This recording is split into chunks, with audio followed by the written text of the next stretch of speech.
introduction. Minister, Councillor Shen Yang, and ladies and gentlemen, many thanks to the organisers for the invitation to speak here today at the opening ceremony of this, the Chinese Students and Scholars Association Entrepreneurship Challenge. In particular, I'd like to say thanks to one of the organisers, who's my PhD student, Shreksan Zhu. It's very interesting to find out one of the exciting things he gets up to when he should be in the lab. So, of course, this is a very worthy thing that he can be doing. It's a big shame, of course, that our Vice-Chancellor at Cambridge, Professor Selezik Borisovich, can't be with us today. I'm afraid he's travelling in the Far East himself at the moment.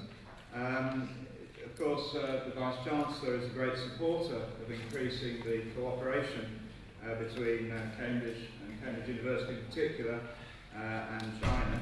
And over the last 10 years or so, that cooperation, particularly in the field of research, has grown enormously.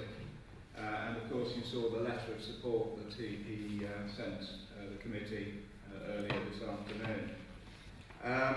It's also a great honour and pleasure for me to be here, and in particular I'm very pleased that the Entrepreneurship Challenge is being launched in Cambridge. It's very fitting that it is being launched in the Cambridge region, as it's one of the major centres for technology transfer and entrepreneurship, both in the UK but also in Europe as a whole. There are several reasons for this. And one of those is the fact that we're here today. It's that the University of Cambridge is one of the top universities worldwide. It's ranked second in the 2012 QS World University Rankings, just behind MIT, so we got it slightly wrong. And of course it's a major source of ideas, intellectual property and talented people. Both the academic staff, but of course primarily its students.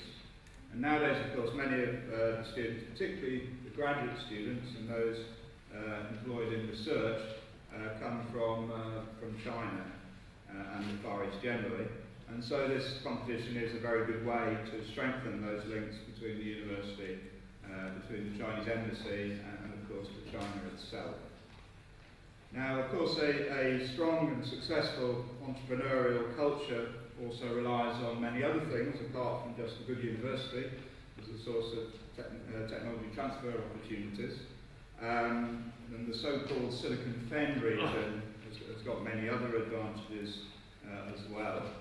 So it's, of course, got very good transport links. They're always very important for setting up a technology centre. If you compare Silicon Fen to Silicon Valley in California, many similar transport links are similar.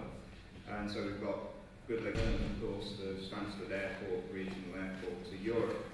We've got a great infrastructure, partly based on the investment by the Cambridge colleges rather than the university itself. There are great science parks and technology incubators in the Cambridge area.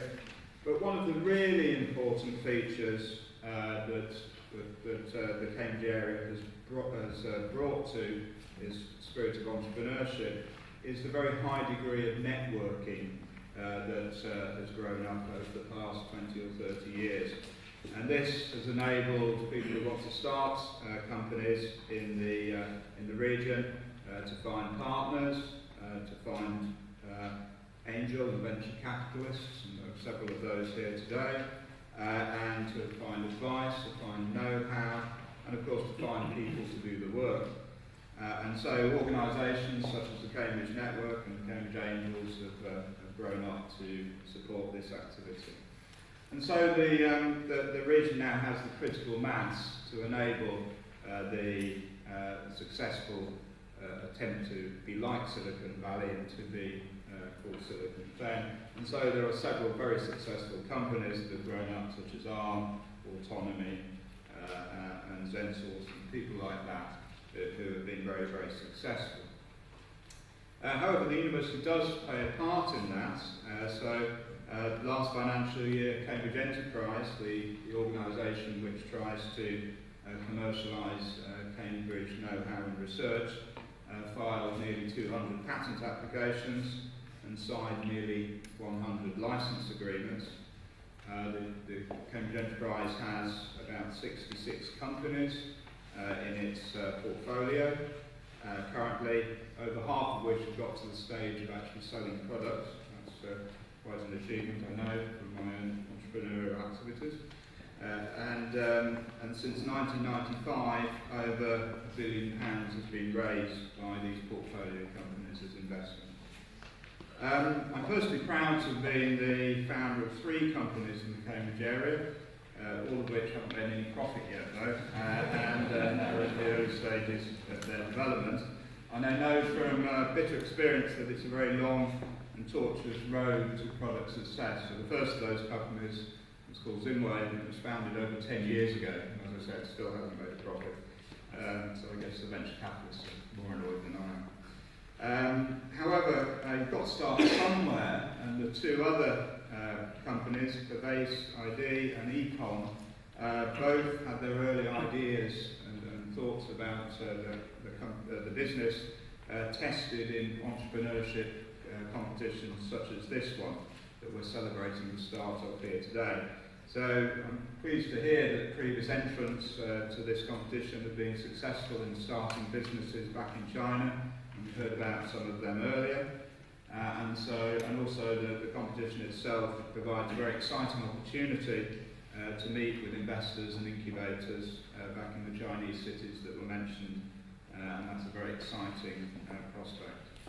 So for those of you who are entering the competition, I'd very much like to wish all of you budding entrepreneurs success, and even if you don't win, I'm sure you'll learn a lot from participating, and you'll have access to a great deal of advice and expertise which will help you in growing your businesses.